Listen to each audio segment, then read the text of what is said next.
मुरादाबाद के जामा मस्जिद पार्क में 25 जुलाई 2026 शनिवार बैरिस्टर असद उद्दीन उवैसी की जनसभा के बाद सभा के सफल होने पर मजलिस इत्तेहादुल मुस्लिमीन के नेता और कार्यकर्ताओं में खुशी की लहर दौड़ रही। इसी के अंतर्गत बैरिस्टर असदुद्दीन सांसद की सभा के संयोजक मजलिस के वरिष्ठ नेता वकी रशीद एडवोकेट मुरादाबाद जनपद की आवाम का दिल की गहराइयों शुक्रिया अदा करते हुए कहते हैं उन्हें और मजलिस के कार्यकर्ताओं को काफी दुश्वारियों का सामना करना पड़ा, लेकिन अवाम ने विद्युत व्यवस्था नहीं होने के बावजूद मोबाइल की टॉर्च जलाकर जनसभा को कामयाब कराया। वह जनसभा में आने वाले लोगों के बेहद शुक्रगुजार है। उन्होंने आगे क्या कहा, सुनिए उन्हीं की जुबानी।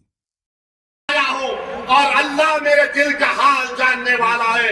मैं यही चाहता हूं कि तुम नेता बनो, तुम सांसद बनो, तुम विधायक बनो, तुम लीडर बनो, तुम इस कलम से अपने मुकद्दर के फैसले करो। हजरत मुरादाबाद के जामा मस्जिद पार्क में 25 जुलाई 2026 शनिवार को बैरिस्टर असदुद्दीन उवैसी की सभा आयोजित हुई, जिसके आप संयोजक थे। इस सभा में क्या क्या आपके साथ दुश्वारियाँ आई, क्या क्या परेशानियाँ आई, अंधेरा रहा? बैरिस्टर ओवैसी साहब के लोगों को बड़ा इंतज़ार था और बैरिस्टर साहब ने वादा किया था कि वो मुरादाबाद आएंगे, चाहे आंधी हो या तूफान हो। और बैरिस्टर असदुद्दीन ओवैसी साहब जो है वो वादे के मुताबिक मुरादाबाद में, वो मुरादाबाद के लोगों से उन्हें बड़ी मोहब्बत है। वो मुरादाबाद पहुँचे, जो वादा था उन्होंने वादा पूरा किया और लोगों ने भी अपना वादा पूरा किया। उनसे अपील करी गई थी कि आप हज़ारों की तादाद में, लाखों की तादाद में वहाँ पहुँचें। आप देखिए वो ग्राउंड आज तक कोई फुल नहीं कर पाया था और जामा मस्जिद पार्क पूरा फुल था, रोड पूरा फुल था, जामा मस्जिद पर लोग मौजूद थे, आसपास के घरों में जितने भी आबादी है वो पूरी फुल थी। छतों पे हमारी माएँ और बहनें घरों से हमारी बात सुन रहे थे, ओवैसी साहब को सुन रहे थे।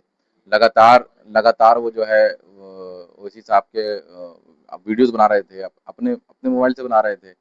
तो ये मोहब्बत है ओवैसी साहब की और ये मेहनत है माननीय प्रदेशाध्यक्ष शौकत अली साहब की कि आज हम इस मकाम पर पहुँचे हैं, क्योंकि हम लगातार ग्राउंड पर काम कर रहे हैं।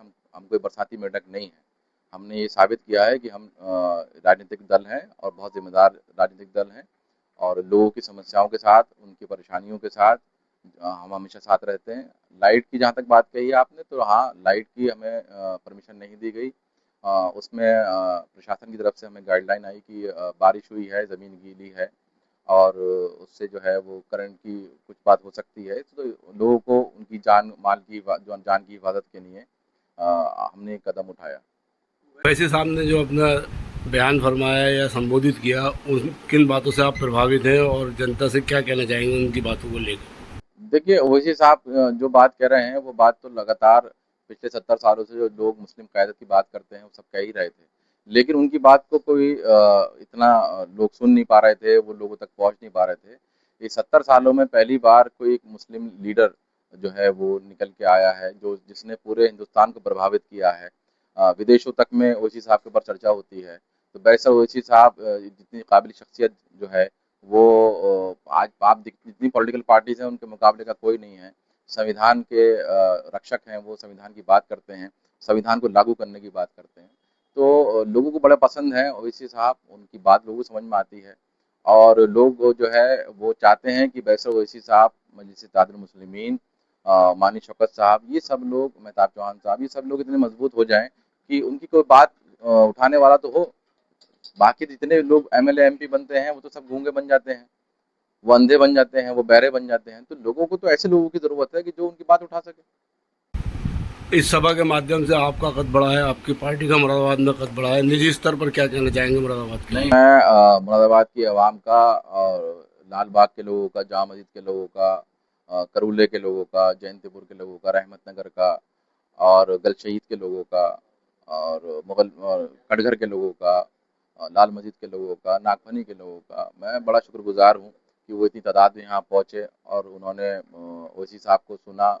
कीचड़ हो रही थी, बारिश हो रही थी और अंधेरा था और लोग जो है वो ओवैसी साहब को अपने मोबाइल से टॉर्च जला के जो है पूरा प्रोग्राम करवा दिया। तो ये बड़ी बात है। क्या कहना चाहेंगे, आज 27 जुलाई है, एपीजे अब्दुल कलाम जी का विशाल हुआ था, आज के दिन इंतकाल हुआ था उनका। और युद्ध स्तर पर और नेताओं का मनाया जाता है, जबकि मिसाइल मैन है वो, उनके लिए दो लफ्ज़ क्या कहना चाहेंगे?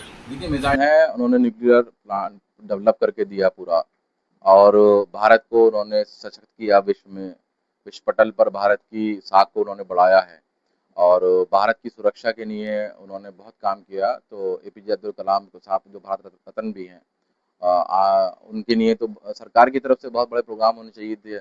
उनका जीवन को पाठ्यक्रम में शामिल करना चाहिए था कि हर बच्चे को उनके बारे में पढ़ाया जाए। और मेरी तो पूरी उम्मीद है कि आने वाले कल में सरकार कोई ऐसी स्कीम लाए जिसमें एपीजे अब्दुल कलाम साहब को, नवाब मज्जू खां को, इन सब लोगों को पढ़ाया जाए। जो आजकल की राजनीति है, बांटने की राजनीति है, हिंदू मुस्लिम की राजनीति, उसके लिए क्या कहना चाहिए? ये तो हमारे लिए एक श्राप है, और हमें बड़ी तकलीफ है कि जो लोग भी ये बात करते हैं हिंदू मुस्लिम की या जाति की, धर्म की, तो ये लोग जो है वो संविधान के खिलाफ काम कर रहे हैं, और सरकारें जो हैं वो आंखें मूंद के बैठी हैं, सरकारें उन पर एक्शन नहीं कर रही, और वैमनस्य फैलाया जा रहा है समाज में।